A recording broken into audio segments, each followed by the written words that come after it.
Friends, screen पर एक Hindi paragraph है, इसका हम इंग्लिश में ट्रांसलेशन करेंगे। यदि आपको ट्रांसलेशन नहीं आता है तो वीडियो को लास्ट तक ज़रूर देखें। सुबह में चाय बनाने के लिए रसोई में गया। सुबह दिस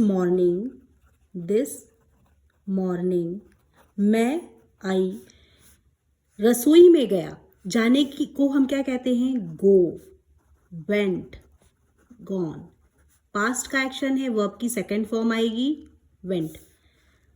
तो क्या आएगा? आई वेंट, रसोई में गया, went to the kitchen. I went to the kitchen. ठीक है। चाय बनाने के लिए, बनाने को हम कहते हैं make, to make tea, to make tea. ठीक है। सो होल अब से स्ट्रक्चर में हम डालेंगे। पहले सब्जेक्ट आएगा, उसके बाद में आपका वर्ब आएगा, उसके बाद में रेस्ट आएगा ऑब्जेक्ट। तो this morning I went to the kitchen to make tea. क्या हो जाएगा? This morning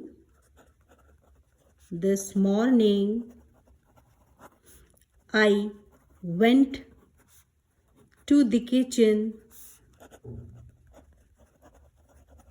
to make tea. Friends, ये वो सेंटेंसेस है जो हम डेली कन्वर्सेशन में यूज करते हैं। जैसे ही मैंने चीनी का डब्बा खोला, ठीक है, जैसे ही, एज सून एज चीनी का डब्बा खोला, I opened the sugar container. चीनी के डब्बे को कहते हैं sugar container.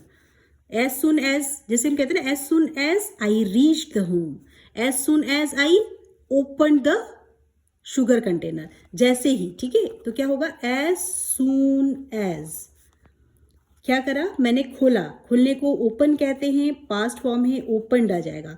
As soon as I opened चीनी का डब्बा, द शुगर कंटेनर, डिब्बे को हम कहते हैं कंटेनर।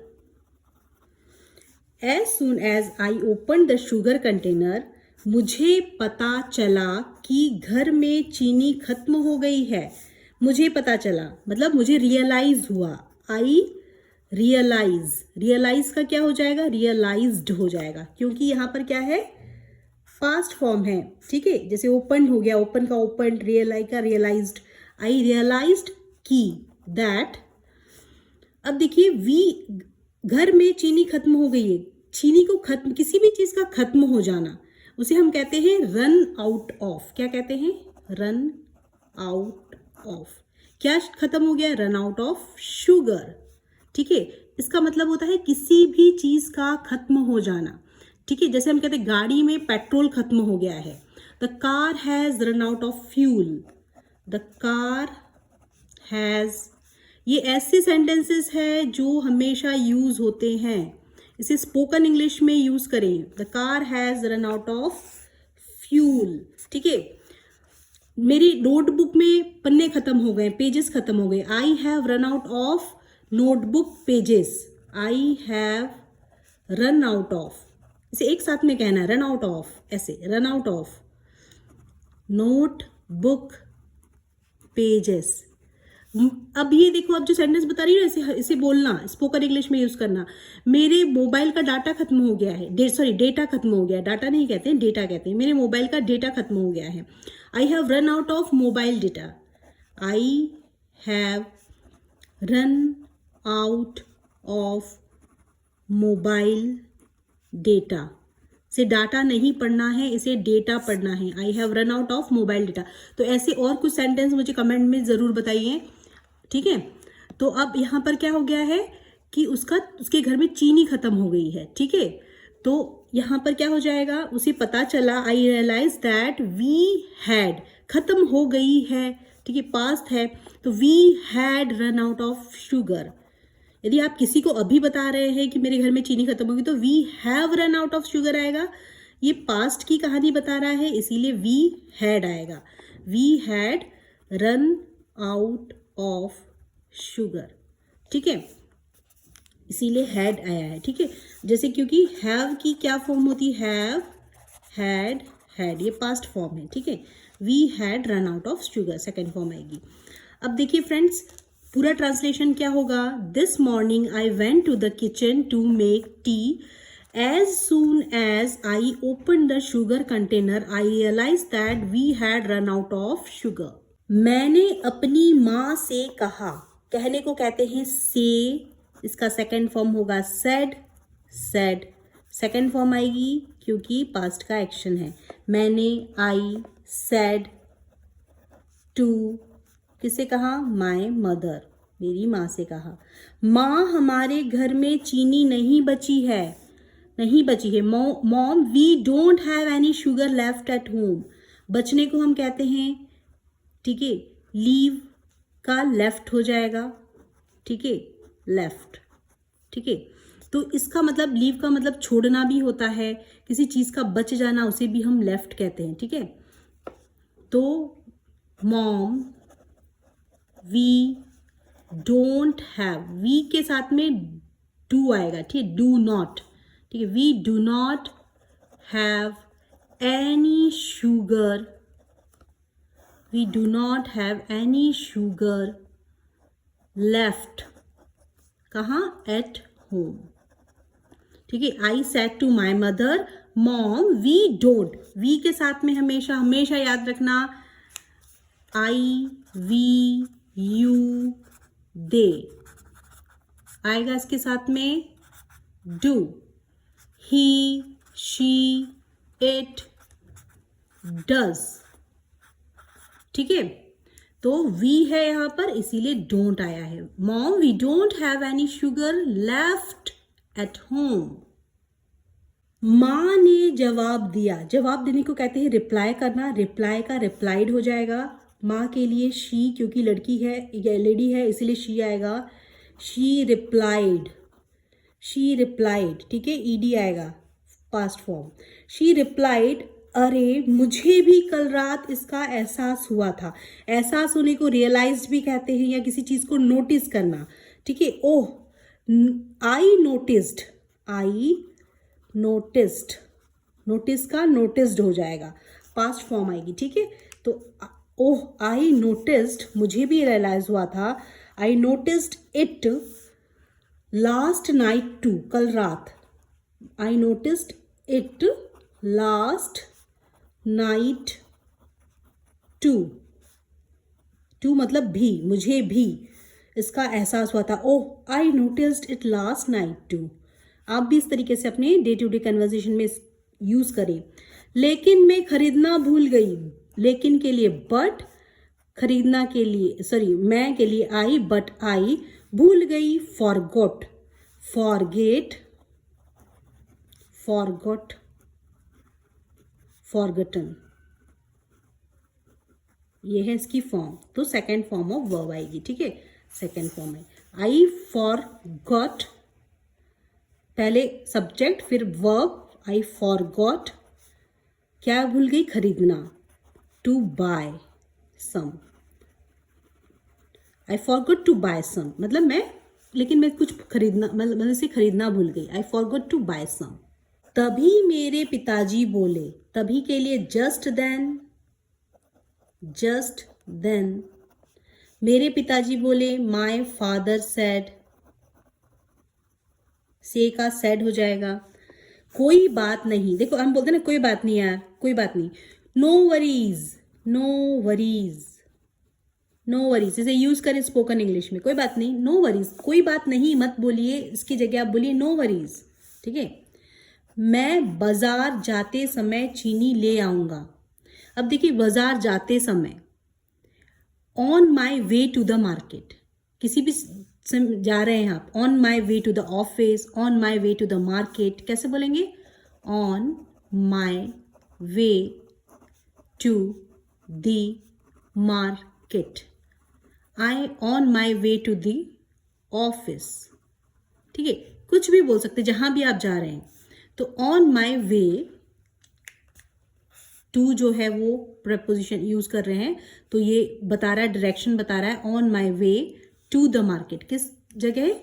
मार्केट की ओर. तो मैं बाजार जाते समय चीनी ले आऊंगा, ले आऊंगा बाय करूंगा. फ्यूचर की बात है तो क्या होगा? Future simple, I will buy some sugar on my way to the market. क्या हो जाएगा, यहीं पे लिख रही हूँ फ्रेंड्स, बार बार लिखने से ज़्यादा वीडियो बड़ी हो जाती है, इसलिए I will buy some sugar, I will buy some sugar on my way to the market, on my way to the market. I will buy some sugar, future tense हमेशा याद रखें, कोई काम फ्यूचर में करने के लिए बोल रहा है, इसीलिए फ्यूचर टेंस विल के साथ में वर्ब की फर्स्ट फॉर्म आएगी, ठीक है। बाय की फॉर्म होती है बाय, बॉट, बॉट, ठीक है, लेकिन यहाँ पे क्या आएगा, फर्स्ट फॉर्म आएगी, क्योंकि विल प्लस वर्ब की फर्स्ट फॉर्म आती है फ्यूचर सिंपल के लिए। तब तक हमने बिना चीनी की चाय पीने का फैसला किया, तब तक, until then, क्या बोलेंगे, until then, तब तक, until then, हमने, we, फैसला किया, डिसाइडेड, अब क्या आ गया, फैसला किया वर्ब है, पहले वर्ब आएगी, we decided, we decided, until then we decided, बिना चाय, बिना चीनी की चाय पीने का फैसला, बिना चीनी की चाय को हम क्या कहेंगे, we decided to drink, पीना मतलब to drink tea without sugar, tea without sugar। Friends मैं इसका डिस्क्रिप्शन बॉक्स में पूरा ट्रांसलेशन दे दूंगी, तो वहां पर आप चेक कर लेना, ठीक है। Until then we decided to drink tea without sugar. So whole translation will be, just then my father said, no worry, I will buy some sugar on my way to the market. Until then we decided to drink tea without sugar. शाम को पिताजी, शाम को बोलेंगे in the evening, in the evening, पिताजी my father, चीनी लेकर आए, चीनी लेकर आए, देखिए लेकर आने को हम कहते हैं ब्रिंग। यहाँ पर देखिए बहुत बच्चे कंफ्यूज होते हैं, ये याद रखना, ब्रिंग मतलब होता है लेकर आना, ठीक है, और जो होता है बाय, बाय मतलब होता है खरीदना। लेकिन देखो इसके पे थोड़ा सा स्लाइट ही डिफरेंस है इसके सेकंड फॉर्म में। ब्रिंग की सेकंड फॉर्म होती है ब्रॉट, BROUGHT, थर्ड फॉर्म भी इसकी होती है BROUGHT, लेकिन बाय की थर्ड फॉर्म होती है BOUGST। इसके कैसे पढ़ते हैं, bought, BOUGHT, bought, BOUGHT, bought. यहाँ पर सिर्फ आर का डिफरेंस है, यहाँ पर देखिए आप, यहाँ पर सिर्फ आर है एक्स्ट्रा, इसका मतलब होता है खरीदना, इसका मतलब होता है खरीदा, इसका मतलब होता है लाया। बॉट मतलब होता है लाया, इसका मतलब होता है खरीदा, ठीक है। तो यहाँ पर आप याद रखना, ये आर जो है यहाँ पर ये वो एक्स्ट्रा है, यहाँ पर इसका सेकंड फॉर्म ब्रिंग का ब्रॉट होगा, बाय का बॉट होगा, ठीक है। तो यहाँ पर लेकर आए, my father brought some sugar, BROUGST, brought, लेकर आए, सम शुगर, ठीक है। और एंड माँ ने स्वादिष्ट चाय बनाई, माय मदर मेड, बनाई, मेक, मेड, मेड, बनाई, ठीक है। My mother made delicious T, and my mother made delicious, स्वादिष्ट को हम कहते हैं डिलीशियस, DLICIOUS, अस, टी, ठीक है। ऐसे ब्रेक करके याद करें स्पेलिंग्स, DLICIOUS, DELICIOUS। तब मुझे एहसास हुआ कि, ठीक है, तब मुझे एहसास हुआ या उस दिन से मुझे एहसास हुआ, तो उस दिन के लिए भी हम यूज करेंगे दैट डे ऑन या दैट डे। मुझे एहसास हुआ, आई रियलाइज्ड, दैट हुआ कि, that day on I realised that, कि घर की चीज़ों, ज़रूरी चीज़ों पर हमेशा ध्यान रखना चाहिए, ठीक है। चाहिए के लिए हम मॉडल वर्ब शुड यूज़ करते हैं, हमें ध्यान रखना चाहिए मतलब हमें हर चीज़ पर नज़र रखना चाहिए, किसी भी चीज़ पर नज़र रखने को कहते हैं कीप एन आई ऑन। क्या कहते हैं, कीप एन आई ऑन, ठीक है। एन मैंने आपको बताया है कि जो भी वॉल्स यूज होते हैं, हमारे 5 इंग्लिश अल्फ़ाबेट्स में 5 वॉल्स होती है, A, E, I, O, U, इसके साथ में एन आता है। बाकी जितने भी कॉन्सोनेंट्स होते हैं ये सारे वॉल्स हैं, स्वर हैं, और बाकी जितने भी व्यंजन हैं कॉन्सोनेंट्स है, ठीक है। कॉन्सोनेंट्स के साथ में क्या आएगा, जो भी इसको छोड़कर उसमें क्या आएगा, ए यूज करते हैं, ठीक है। तो कीप एन आई, देखिए आई है इसीलिए उसके बिफोर में एन आया है। कीप एन आई ऑन मतलब हमें ध्यान रखना चाहिए, ठीक है, हमें इस पे नजर रखनी चाहिए, इसका मतलब होता है। जरूरी चीजों पर, घर की जरूरी चीजों को क्या कहेंगे, किसके ऊपर नजर रखना चाहिए, घर की जरूरी चीजों पर। तो एसेंशियल, जरूरी मतलब होता है एसेंशियल हाउस होल्ड आइटम्स, क्या कहते हैं उसे, एसेंशियल। एसेंशियल मतलब जरूरी, घर की चीजें मतलब house hold items, items, house hold items, ठीक है। तो हमेशा, हमेशा के लिए ऑलवेज, ठीक है, always keep an eye on essential household items. अब देखिए पूरा ट्रांसलेशन देखिए, that day I realised that we, हमें, ठीक है, वी शुड, वी शुड। अब यहां पर पूरा ट्रांसलेशन लिख देती हूं मैं, that day I realised that we should always, हमेशा क्या करना चाहिए, कीप ऑन आई, ध्यान रखना चाहिए, keep an eye on, on मतलब खुली हुई आंखें रखनी चाहिए, अपनी नजर रखनी चाहिए। Keep an eye on essential, जरूरी, हाउस होल्ड, घर की चीजें, items. That day I realise that we should always keep an eye on essential household item. माँ ने कहा कि we have run out of sugar at home. यदि आपकी माँ ऐसा बोलती है तो आप उनको रिप्लाई देंगे कि सच में मुझे पता ही नहीं था मम्मा, really I didn't know that, मुझे पता नहीं था, रियली सच में, आई डिड नॉट, ठीक है। नो, नो मतलब पता नहीं था, नो दैट, डिड के साथ में हमेशा वर्ब की फर्स्ट फॉर्म आती है, नो की फर्स्ट फॉर्म होती है नो, न्यू, नोन, ठीक है। तो यहाँ पर फर्स्ट फॉर्म आएगी, डिड के साथ में वर्ब की फर्स्ट फॉर्म आती है, ये याद रखना।